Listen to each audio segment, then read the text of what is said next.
Always welcome साथियों, digital class हमेशा आपके साथ।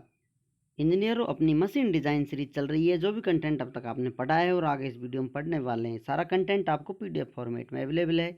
जिस तरह से मैकेनिकल इंजीनियरिंग जनरल नॉलेज की सीरीज कंप्लीट अवेलेबल है, इन नोट्सों का इस्तेमाल आप एसएससी, आरआरबी, स्टेट, जेई, एई, गेट, बीटेक, एएमआई के एग्जामिनेशन के लिए कर सकते हैं। हाँ तो साथियों, इससे पिछली वीडियो में हमने जाना था केटी और केएफ के बारे में। ये केटी और केएफ क्या हैं?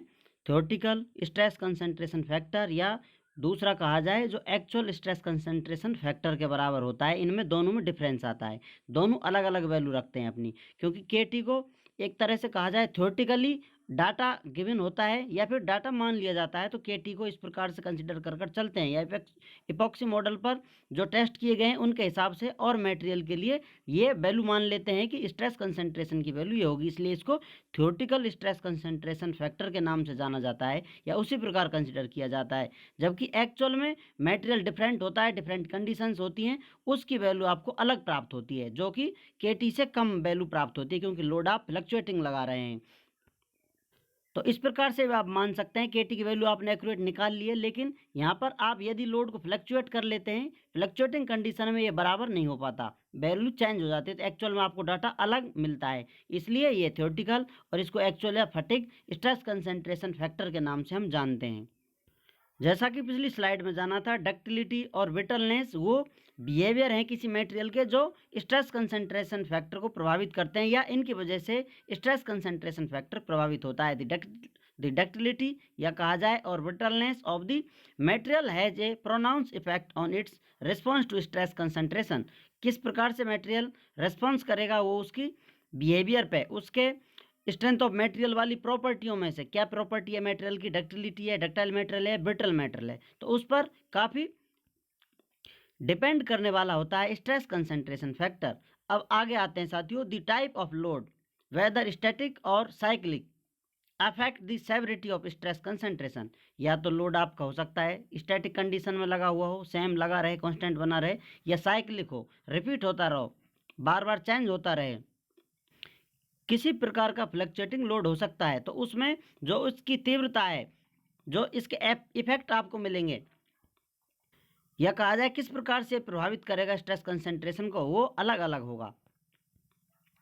तो आप कह सकते हैं जो स्टैटिक लोड है उसके बजाय साइक्लिक लोड है या फ्लक्चुएटिंग लोड है ज़्यादा खतरनाक होता है किसी मटेरियल को सस्टेन बने रहने में। Therefore, there is a difference between the stress concentration indicated by the theoretical stress concentration factor and the actual stress concentration in the component। जैसा आपको बताया था, कंपोनेंट में इतनी सारी बातों को हम सोच विचार कर कंसिडर कर कर चलते हैं, तो हमें पता चलता है एक्चुअल स्ट्रेस कंसंट्रेशन में और जो अपना थ्योरेटिकल स्ट्रेस कंसंट्रेशन फैक्टर है उनमें अंतर होता है।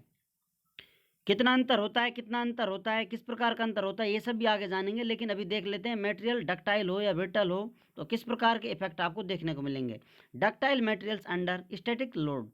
डक्टाइल मटेरियल है आपका तन्य पदार्थ है, जिसको आप खींचेंगे खींचता चला जाएगा। स्ट्रेंथ ऑफ मटेरियल की प्रॉपर्टीज आपने पढ़ी होंगी, डक्टाइल, ब्रिटलनेस, तो उसी में से ductile materials under static load. Ductile material पर स्ट्रेस लग रहा है आपका स्टैटिक, कंटिन्यू या कहा जाए कांस्टेंट बना हुआ है। Here stress concentration effect can be neglected due to redistribution of stress। यहाँ पर आप स्ट्रेस कंसंट्रेशन फैक्टर को नेग्लेक्ट कर सकते हैं, क्योंकि जो स्ट्रेस लग रहा है उसका रिडिस्ट्रीब्यूशन हो जा रहा है। आगे जाकर आप देखेंगे किस प्रकार से रिडिस्ट्रीब्यूशन हो रहा है, या इस पर आपने देख लिया है, ये आपका कोई मटेरियल बना हुआ है, बॉडी पार्ट है, जिस पर आप स्ट्रेस लगा रहे हैं, इस प्रकार से लोड लगा रहे हैं, स्ट्रेस जनरेट होगा, इसमें स्ट्रेस जनरेट हो रहा है तो वेरिएशन आ रहा है इस प्रकार से। जो यहाँ पर आपको दिखाई दे रहा है स्ट्रेस कंसंट्रेशन, तो यहाँ पर मैक्सिमम स्ट्रेस आपको देखने को मिल रहा है। लेकिन यदि आप इस पर धीरे धीरे स्ट्रेस बढ़ाते जाते हैं या लोड बढ़ाते जाते हैं तो किस प्रकार से चेंज देखने को मिलता है आपको, ये डायग्राम इस प्रकार से आ जाता है। मटेरियल इस पोजीशन में आ जाता है, मान लेते हैं इसकी हील टेंसाइल स्ट्रेंथ है 200 मेगापास्कल। अब इसको आपने कितना भी लोड लगा रखा है उसको बढ़ाकर आप कितना कर देंगे, 200 मेगापास्कल तक कर देंगे, तो आपको क्या वेरिएशन देखने को मिलेगा इसमें। जितना आपको यहाँ पर मैक्सिमम स्ट्रेस प्राप्त हो रहा था, तो सभी जगह पर मैक्सिमम के बराबर इंटेंसिटी की या मैग्नीट्यूड का स्ट्रेस जनरेट हो जाएगा। इस प्रकार से इस स्टेट को रिडिस्ट्रीब्यूशन ऑफ स्ट्रेस कहते हैं। ये सभी पर बराबर स्ट्रेस हो जाएगा, तब तक मटेरियल फेल नहीं होगा। इससे आगे जाने पर मटेरियल फेल होगा, क्योंकि यहाँ पर स्टैटिक लोड लगा हुआ है। यदि ये फ्लक्चुएटिंग लोड होता तो ये क्रैक बन जाती और मटेरियल को धीरे धीरे फेल कर देती, मैक्सिमम स्ट्रेस तक नहीं जाने देती, उससे पहले ही ये फेल हो जाता।